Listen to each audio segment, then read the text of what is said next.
for him to support a bill that imposes voter suppression on citizens, yes, he needs to go, and we want him out. We want him out immediately. Hey, hey, ho, ho, Barry Fleming's got to go. See what's Hey, I think Barry's doing a great job. One of the things that the Democratic Party here in Wilkes will be doing is the next time there's an election, making sure that everybody understands, stay in that line. You know, if whatever we have to do, we want to make sure that they get the opportunity to vote.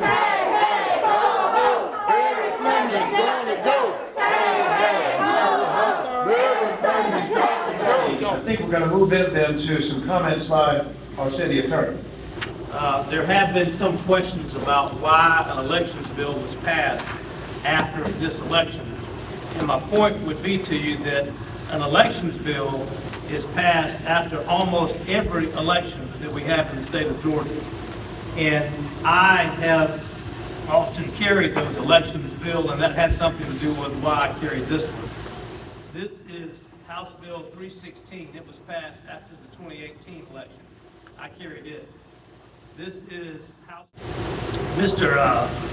Mayor, I could spend far more time than you want me to answering any other things that are circulating out there about the bill, but I will tell you that it is simply not accurate to say that it's going to be harder for people to vote because of this new and local law in Georgia. In fact, our intent was exactly the opposite. Mr. Mayor, if you or the council members have any questions, I'd be happy to try to answer them for you. My question is,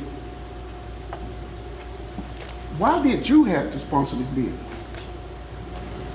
Councilman, just like I specialize in local government law here in my law practice and have served you for 16 years, I would never have voted for a bill that I really thought was going to help hurt anybody from voting.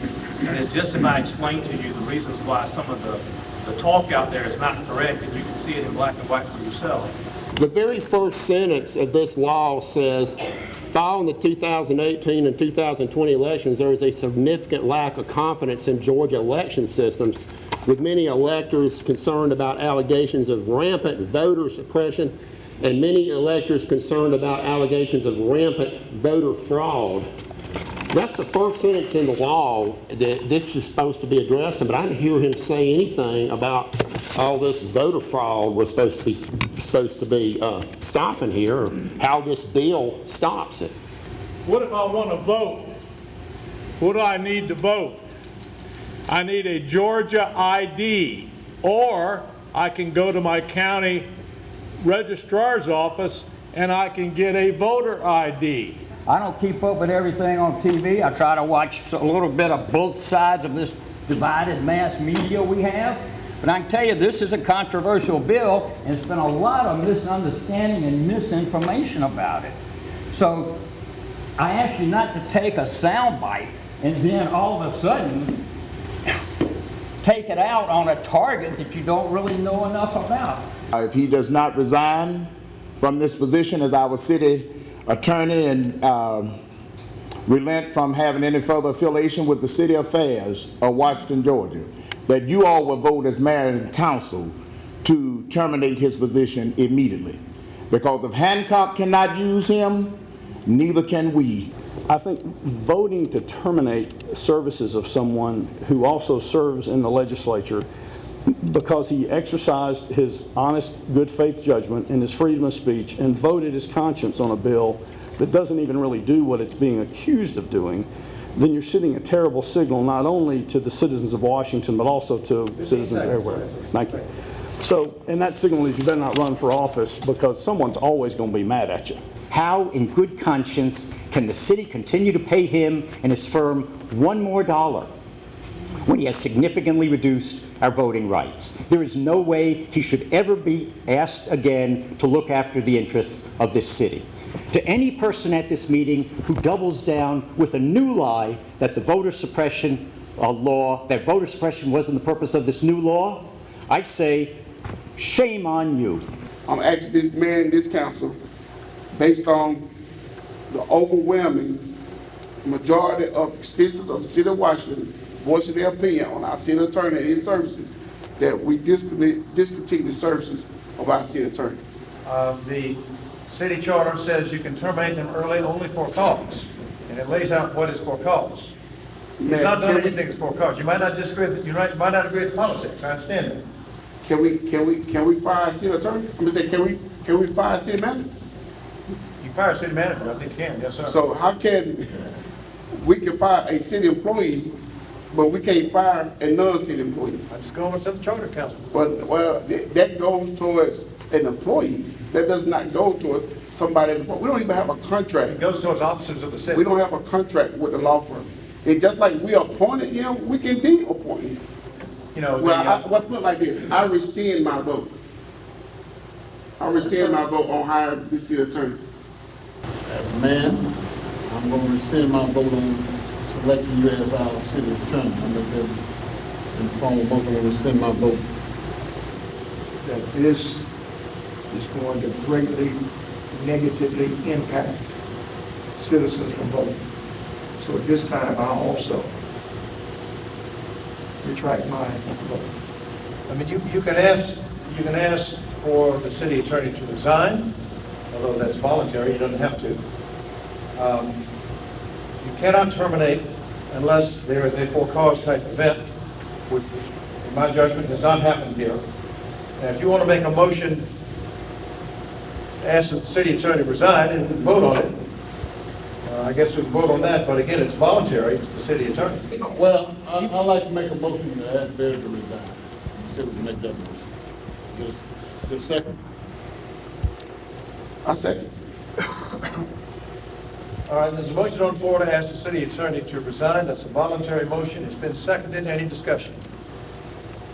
Yeah, I feel like this is a discussion that we ought to be having in January. I appreciate everybody's political views. Nobody's going to have the same one. You know, my personal opinion is that state, national political views, whether you're on the red side or the blue side or in between, I don't know that it really has a place on our council. We're nonpartisan. And I think also that I don't think that it affects Barry's job that he does here in the city. If you ask me to force him out, I will not vote to remove her because I think it's a violation of the code. He can turn right around and sue us, okay, if I would not, because we do not have cause. There's no cause whatsoever. Can we ask him to resign? Yes. And if you ask me to vote, I probably would vote that way. The motion to the city attorney, the city council will ask Mr. Fleming to resign as our city attorney. I'm going to go by each person and ask them to vote one by one. Councilman Mahoney? Vote that he resign. So you voted yes in favor of the motion? Yes. Okay. Councilman Armour? No.